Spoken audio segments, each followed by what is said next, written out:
नमस्कार छात्रों, स्वागत है आपका मेरे YouTube channel Datta reading point में। आज हम डिस्कस करेंगे social science class 10th worksheet number 42, जो कि आपको दिल्ली सरकार द्वारा प्रोवाइड की जा रही है। आज हमारा टॉपिक होगा भारत में संचार और व्यापार। चलिए शुरू करते हैं। अगर आप चैनल पर नए हैं तो सबसे पहले आप इसे सब्सक्राइब कर लीजिए ताकि आपको और भी वीडियोज़ मिल सकें। सबसे पहले हम बात करेंगे निजी संचार की बात करेंगे कि निजी संचार में कौन कौन से नेटवर्क आते हैं। अगर हम बात करते हैं भारतीय डाक नेटवर्क की, तो भारतीय डाक नेटवर्क दुनिया में सबसे बड़ा है। यानी कि अगर हम बात करें, सबसे पहले हमारे पास संचार कम्युनिकेशन का जो साधन था वो डाक व्यवस्था हुआ करती थी, और ये भारत दुनिया का सबसे बड़ा नेटवर्क है। ये दोनों पार्सल और साथ ही लिखित संचार संभालता है। कार्ड और लिफाफे को प्रथम श्रेणी का मेल माना जाता है। जो कार्ड होता है और लिफाफे होते हैं उसको प्रथम श्रेणी का मेल कहते हैं। द्वितीय श्रेणी के मेल में किताबें, पैकेट, पंजीकृत आवधिक और समाचार पत्र शामिल होते हैं। वहीं मेल की त्वरित डिलीवरी की सुविधा के लिए 6 मेल चैनल राजधानी चैनल, मेट्रो, ग्रीन, बिजनेस, वर्ल्क और पीरियोडिकल चैनल स्थापित किए गए हैं। कितने प्रकार के? 6 प्रकार के। जिसमें कौन कौन से हैं आपके? राजधानी चैनल है, मेट्रो है, ग्रीन है, बिजनेस है, वर्ल्क मेल है और पीरियोडिकल चैनल स्थापित किए गए हैं। अगर हम वही बात करें सॉरी इलेक्ट्रॉनिक मीडिया की, आजकल आप देखते हैं कि इलेक्ट्रॉनिक मीडिया का विस्तार जो है बहुत तेज़ी से हो गया है, जिसमें आपका टेलीविज़न है, वीडियो है, फिल्में हैं, रेडियो शामिल हैं। इनके माध्यम से भी हम क्या करते हैं, कम्युनिकेशन हमारे लिए बहुत महत्वपूर्ण बन जाता है। सबसे पहले हम बात करते हैं एयर इंडिया रेडियो, AIR, यानी कि राष्ट्रीय, स्थानीय और क्षेत्रीय भाषाओं में विभिन्न कार्यक्रमों का प्रसारण करता है।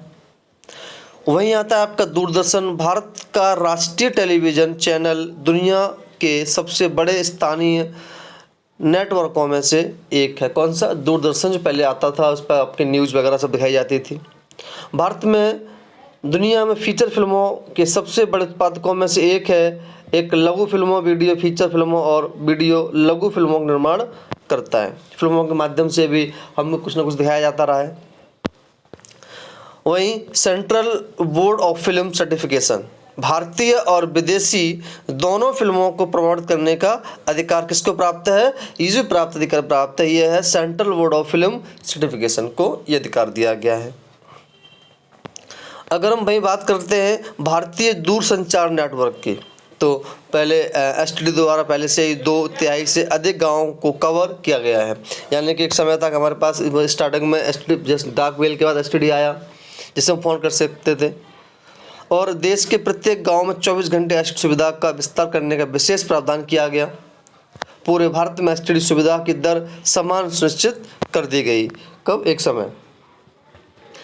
प्रिंट मीडिया में, जिसमें समाचार पत्र, पत्रिकाएं, किताबें, पत्रिकाएं शामिल हैं। समाचार पत्र 100 से अधिक भाषाओं और बोलियों में प्रकाशित होते हैं। आज हम बात करते हैं हमारे देश के अंदर समाचार जो पत्र हैं वो 100 से अधिक भाषाओं और बोलियों प्रकाशित होते हैं। प्रकाशित होने वाले समाचार पत्रों में सबसे बड़ी संख्या अंग्रेजी और उर्दू के बाद हिंदी की है। ये सबसे ज़्यादा क्या कहते हैं प्रकाशित होते हैं, कौन कौन से? अंग्रेजी, हिंदी और उर्दू के पेपर। वहीं हम बात करते हैं व्यापार की। लोगों और राज्यों, देशों के बीच माल के आदान प्रदान को व्यापार के रूप में जाना जाता है। जब हम किसी राज्य के बीच में या 2 देशों के बीच में या लोगों के बीच में जब कोई वस्तु का आदान प्रदान होता है तो हम उसको व्यापार की संज्ञा देते हैं। क्या कहते हैं? उसको हम व्यापार संज्ञा देते हैं। इस तरह के आदान प्रदान बाज़ारों में देखने को मिलते हैं। व्यापार के प्रकार कौन कौन से होते हैं? पहला आपका प्रकार होता है स्थानीय व्यापार, यानी कि शहर, कस्बों और गाँव में किया जाता है। यानी कि शहर से शहर में या शहर से गाँव में या गाँव से कस्बों में किया जाता है, उसको हम बोलते हैं स्थानीय व्यापार। एक होता है राज्य स्तरीय व्यापार, 2 या 2 से अधिक राज्यों के बीच जब कोई आदान प्रदान किया जाता है तो उसको हम बोलते हैं राज्य स्तरीय व्यापार। यानी कि जैसे मान लो दिल्ली से यूपी और यूपी से हरियाणा, इस तरह का जब कोई चीज़ आदान प्रदान होती है तो उसको हम बोलते हैं राज्य स्तरीय व्यापार, एक होता है अंतर्राष्ट्रीय व्यापार। ये यानी कि दो या दो देशों से अधिक देशों के बीच जब किया जाता है तो हम इसको बोलते हैं अंतर्राष्ट्रीय व्यापार कहा जाता है। जैसे मान लो कि इंडिया से अमेरिका, इंडिया से ऑस्ट्रेलिया, इंडिया से पाकिस्तान, जब भी यानी कि दो से अधिक देशों के बीच जब कोई किसी वस्तु का किसी चीज़ का आदान प्रदान होता है तब उसको हम अंतर्राष्ट्रीय बाजार की कहा जाता है। अंतर्राष्ट्रीय बाजार व्यापार उन्नति और उसकी आर्थिक समृद्धि एक सूचकांक है और इसलिए इसे देश का आर्थिक बैरोमीटर भी कहा जाता है। व्यापार घटक कौन कौन से होते हैं? अगर हम आयात में बात करते हैं, आयात के अंदर तो जवाहरात, रसायन और संबंधित उत्पाद, कृषि संबंधित उत्पाद, ये था आपके निर्यात। अब हम आयात की बात करते हैं। हम क्या करते हैं? पेट्रोल, कच्चा उत्पाद, रत्न, जवाहरात, रसायन और संबंधित आधार धातुएं, इलेक्ट्रॉनिक आइटम, मशीनरी, कृषि संबंध उत्पाद आदि।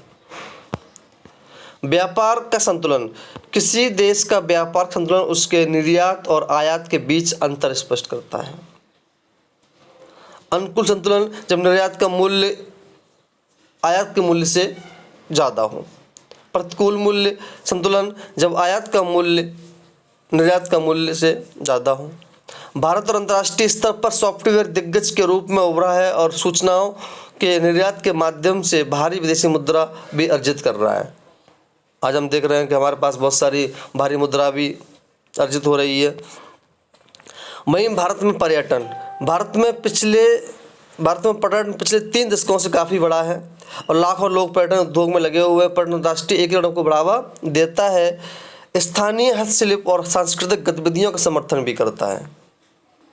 ये हमारी संस्कृति और विरासत के बारे में अंतर्राष्ट्रीय समझ के विकास को बढ़ावा देता है। विदेशी पर्यटक heritage tourism, eco tourism, adventure tourism, medical tourism, business tourism के लिए भारत आते हैं और हमारे देश में पर्यटन के विकास की व्यापक संभावनाएं भी हैं। इन सबसे आशाजनक आगामी उद्योग के लिए विभिन्न प्रकार के पर्यटन को बढ़ावा देने के प्रयास भी किए जा रहे हैं। तो आजकल क्या है कि आज हमारे यहाँ भारत में पर्यटन व्यवस्था अच्छी कर दी गई है, तो यहाँ विदेशों से लोग पर्यटन के लिए आते हैं। अब आप क्वेश्चन को आराम से कर पाएंगे।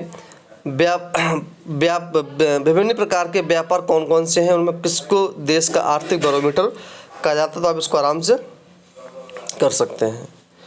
देश एक्स निर्यात से अधिक आयात कर रहा है, इस स्थिति को क्या कहा जाएगा? इसका एक्स देश की अर्थव्यवस्था पर क्या प्रभाव पड़ेगा, ये भी आप आराम से कर सकते हैं। प्रथम श्रेणी या द्वितीय श्रेणी के मेल में क्या अंतर है? आपने दैनिक जीवन में उदाहरण दें और अपने आप इसके प्रत्येक का उपयोग क्या किया, उस डिलीवरी संभालता है, आप इसको भी आराम से कर सकते हैं। तेज़ी से बढ़ता पर्यटन उद्योग हमारे देश के लिए कई मायनों में फ़ायदेमंद रहा है, उदाहरण देते हुए समझाइए। आप आराम से कर सकते हैं। जब आपको ना आए तो आप कमेंट बॉक्स में उसको लिख सकते हैं। पिछले वर्षों में एसटीडी द्वारा 2/3 से अधिक गाँवों को कवर किया गया है। क्या आपको लगता है इससे गाँव की अर्थव्यवस्था के असर पड़ेगा? आप इसको आराम से लिख सकते हैं। जब भी आपको क्वेश्चन नहीं आता तो आप इसको कमेंट बॉक्स में लिख सकते हैं। धन्यवाद।